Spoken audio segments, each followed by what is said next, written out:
ক্রোয়েশিয়ার লোকভে শহরে ৪৭তম বার্ষিক ব্যাঙের লাফানো প্রতিযোগিতা বা ফ্রগ নাইট অনুষ্ঠিত হয়েছে। স্থানীয় জলাশয় থেকে সংগ্রহ করা ব্যাঙ নিয়ে প্রতিযোগীরা নামেন তাদের নৈপুণ্য দেখাতে, যেখানে ব্যাঙের লাফানোর দূরত্বের ওপর ভিত্তি করেই নির্ধারিত হয় চূড়ান্ত জয়ী। শনিবার অনুষ্ঠিত এই প্রতিযোগিতায় চ্যাম্পিয়ন হওয়া ব্যাঙটি ১ মিটারেরও বেশি দূরত্ব পাড়ি দিলেও অধিকাংশ ব্যাঙই মাত্র কয়েক সেন্টিমিটার লাফিয়েই থেমে গেছে। প্রতিযোগীরা সাধারণত ইভেন্টের ফ্রগ কিপারের কাছ থেকে একটি বন্য ব্যাঙ সংগ্রহ করেন। এরপর আওয়াজ করে ফু দিয়ে বা টেবিল চাপড়িয়ে ব্যাঙকে লাফানোর জন্য উৎসাহিত করা হয়। নিয়ম অনুযায়ী একবার ব্যাঙটিকে লাফানোর জায়গায় রাখার পর প্রতিযোগীরা আর তা স্পর্শ করতে পারেন না। প্রতিযোগিতায় আসার আগে প্রতিযোগী কেউই জানে না কোন ব্যাঙটি কত দূর লাফাবে, কারণ ব্যাঙগুলো তাদের সামনে থাকে না। তবে সব ব্যাঙই প্রতিযোগিতার জন্য পুরোপুরি প্রস্তুত থাকে।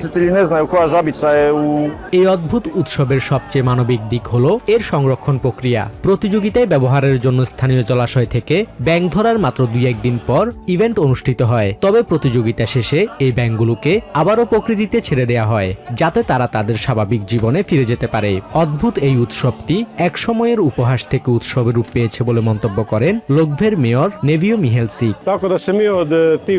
৭০-এর দশকে একদল মানুষ ব্যাঙ নিয়ে উপহাসের বিষয়টিকে একটি উৎসবের রূপ দেন। তখন থেকে আমরা গর্বের সাথে নিজেদের ফ্রগম্যান হিসেবে পরিচয় দিই। এই দারুণ ইভেন্টটি ৪৭তম বারের মতো অনুষ্ঠিত হচ্ছে। এখন কেবল বিনোদন নয়, বরং স্থানীয় সংস্কৃতির এক অবিচ্ছেদ্য অংশে পরিণত হয়েছে। Basudebnath, TVN24 news desk.